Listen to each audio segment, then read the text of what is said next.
अस्सलाम वालेकुम। मैंने एक वीडियो बनाई थी कि जो मुराद अली शाह साहब ने सिंध असम्बली में खड़े होकर कहा कि कायद आज़म मोहम्मद अली जिन्ना ने लिंकन इन लंदन में दाखिला लेने के लिए गुजराती और सिंधी ज़बान में इम्तहान दिया था, तो उस पर मैं एक वीडियो बना चुका हूँ। उसी वीडियो का एक तसलसल है, वो ये कि आखिर कायद आज़म ने किस ज़बान में तालीम हासिल की, क्योंकि चूँकि सिंधी कौम परस्ती में तो ये चीज़ बड़ी उठाई जा रही होती है और कायद आज़म को अल्लाह जाने क्या साबित करने में लगे हुए हैं। तो बात यह है कि ये किताब जिसका मैंने अपने हवाला दिया था, कायद आज़म के इब्तिदाई 30 साल, ये किताब मौजूद है। ख्वाजा रज़ी हैदर साहब की किताबें मौजूद हैं, हेक्टर बोल्तो की किताब मौजूद है, स्टैनले वॉलपर्ट की मौजूद है, यानी कायद आज़म के ऊपर तहक़ीक़ करने वाले लोगों की किताबें मौजूद हैं। कायद आज़म मोहम्मद अली जिन्ना ने बहुत लेट दाखिला लिया था सिंध मदरसा इस्लाम में, 5वीं 6ठी क्लास में। दाखिला लेने के फ़ौरन बाद आप बॉम्बे चले गए थे और फिर वापस आप आए थे, और फिर वापस आके आपने सिंध मदरसे में दोबारा दाखिला लिया, और उन दाखिले में उन क्लासों में कभी भी आपने सिंधी ज़बान ना तो सीखी, ना वो आपके निसाब का हिस्सा था, क्योंकि ज़ाहिर बात है वो तो यानी एक जदीद तालीम सीखना चाहते थे। कायद आज़म की मादरी ज़बान गुजराती थी, गुजराती आपने सीखी भी, आपकी मादरी ज़बान भी थी, और गुजराती आपको बहुत अच्छी तरह लिखना आती थी। आपने सिंध मदरसे में बम्बई जाने से पहले, बॉम्बे से वापस आने के बाद अंग्रेज़ी और गुजराती ज़बान में आपने तालीम हासिल की। उसके बाद क्रिश्चियन मिशनरी हाई स्कूल, जहाँ से कि आपने मैट्रिक किया, वो जो मैट्रिक किया आपने वो अंग्रेज़ी ज़बान में किया, 1892 में आपने किया। और उस वक्त जो कराची के स्कूल थे, इस तरह के जदीद तालीमी जो स्कूल थे, वो एफिलेटेड थे बॉम्बे यूनिवर्सिटी से। तो आपका जो सर्टिफिकेट था मैट्रिकुलेशन का, वो बॉम्बे यूनिवर्सिटी से जारी किया गया था। तो ये वाज़ह है कि कायद आज़म मोहम्मद जिन्ना ने कभी ज़िंदगी में ना तो सिंधी बोली, ना आप सिंधी स्पीकिंग ख़ानदान से ताल्लुक़ रखते थे। गुजराती लोग एक अलग तारीख़ रखते हैं, एक अलग ज़बान रखते हैं, एक अलग सक़ाफ़त रखते हैं।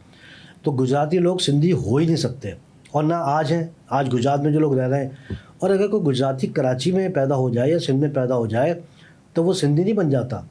दूसरी चीज़ है वो ये कि हम ये देखें कि आखिर कायद आज़म किस ज़बान में आम तौर पे बातचीत किया करते थे। अगर आप कायद आज़म की तकारीर देखें तो कायद आज़म अमूमन जैसा माहौल होता था, जैसे ऑडियंस यानी मुखातिब लोग हुआ करते थे, आप वैसी बातें करते थे। अमूमी ज़िंदगी में अगर आपके सामने कोई ऐसा शख्स होता था कि जिससे आप अंग्रेज़ी ज़बान में बात कर सकते थे, तो आप उससे अंग्रेज़ी ज़बान में बात करते थे। अगर आपके ये मैं हिंदुस्तान भर की बात कर रहा हूँ मैं, और आपके सामने कोई ऐसा शख्स होता था कि जिसे अंग्रेज़ी ज़बान नहीं आती थी, तो आप उससे उर्दू ज़बान में बात करते थे। इसी तरह अगर आप 1940 23 मार्च 1940 की जो इजलास है लाहौर में, वो 3 दिन चला था, वो 22, 23 और 24, उसमें आपने 2 ज़बानों में ख़िताब किया। आपने अंग्रेज़ी ज़बान में भी ख़िताब किया, उर्दू ज़बान में भी ख़िताब किया। 1940 की क़रारदाद से पहले भी आपने बॉम्बे में अगर इजलास हुए और अवामी इज्तिमा हुए तो आपने उर्दू में ख़िताब किया, बम्बई के उर्दू में ख़िताब किया। कायद आज़म मोहम्मद जिन्ना जो ज़बान बोला करते थे वो ज़बान बोला करते थे जो बॉम्बे स्टाइल की थी, और जो आपने यूट्यूब पे भी आपको मिल जाएगी, जो आपने 11 सितंबर 1947 को जो आपने बड़ी मशहूर आपकी तकरीर है जिसमें आपने कहा था कि तुम आज़ाद हो अपनी मज़हबी आज़ादी के लिए, मंदिरों में जाने के लिए, मस्जिद जाने के लिए, तो वो आप उनकी तकरीर आप देख लीजिए, सुन लीजिए। दूसरा ये है कि कायद आज़म मोहम्मद जिन्ना 24 और 25 दिसंबर 1943 को ऑल इंडिया मुस्लिम लीग का इजलास हुआ था कराची में, जो बड़ा मशहूर ज़माना इजलास था। और तब तक GM सैयद साहब जो थे वो all India Muslim League Sindh के सदर बन चुके थे।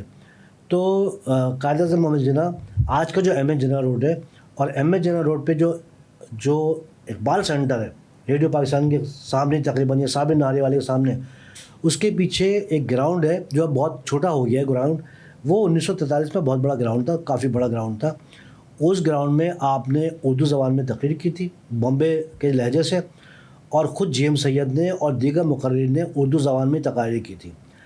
कायद आज़म जब कराची आया करते थे और यहाँ पे सिंधी स्पीकिंग अफराद से मिला करते थे, तो आप उनसे उर्दू में बातें किया करते थे, क्योंकि जो सिंधी स्पीकिंग थे बहुत सारे लोग अंदरून सिंध के, उनको अंग्रेज़ी नहीं आती थी, तो कायद आज़म उनसे बम्बई की उर्दू में बात किया करते थे। तो कायद आज़म की जो زبانیں جو آپ نے زندگی میں بولیں وہ گجراتی جو آپ کی مادری زبان تھی، آپ کو گجراتی لکھنی بھی آتی تھی، پڑھنی بھی آتی تھی، بولنی بھی آتی تھی۔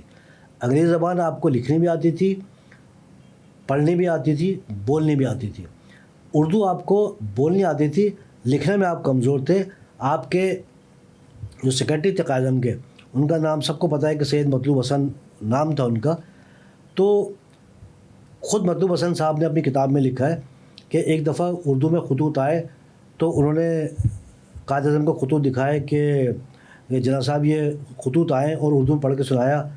تو جناح صاحب نے خطوط دیکھا، کہنے لگے کہ مطلوب تمہیں پتہ ہے کہ میری اردو تو تانگے والی اردو ہے، میں اتنی اچھی اردو نہیں لکھ پاؤں گا، تم ان خطوط کا جواب دے دو۔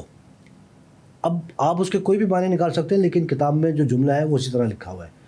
تو قائد اعظم یہ صرف 3 زبانیں جانتے تھے، باقی کوئی زبان نہیں جانتے تھے، اور ان زبانوں میں آپ بات چیت کیا کرتے تھے، تقاریر کیا کرتے تھے۔ اللہ حافظ۔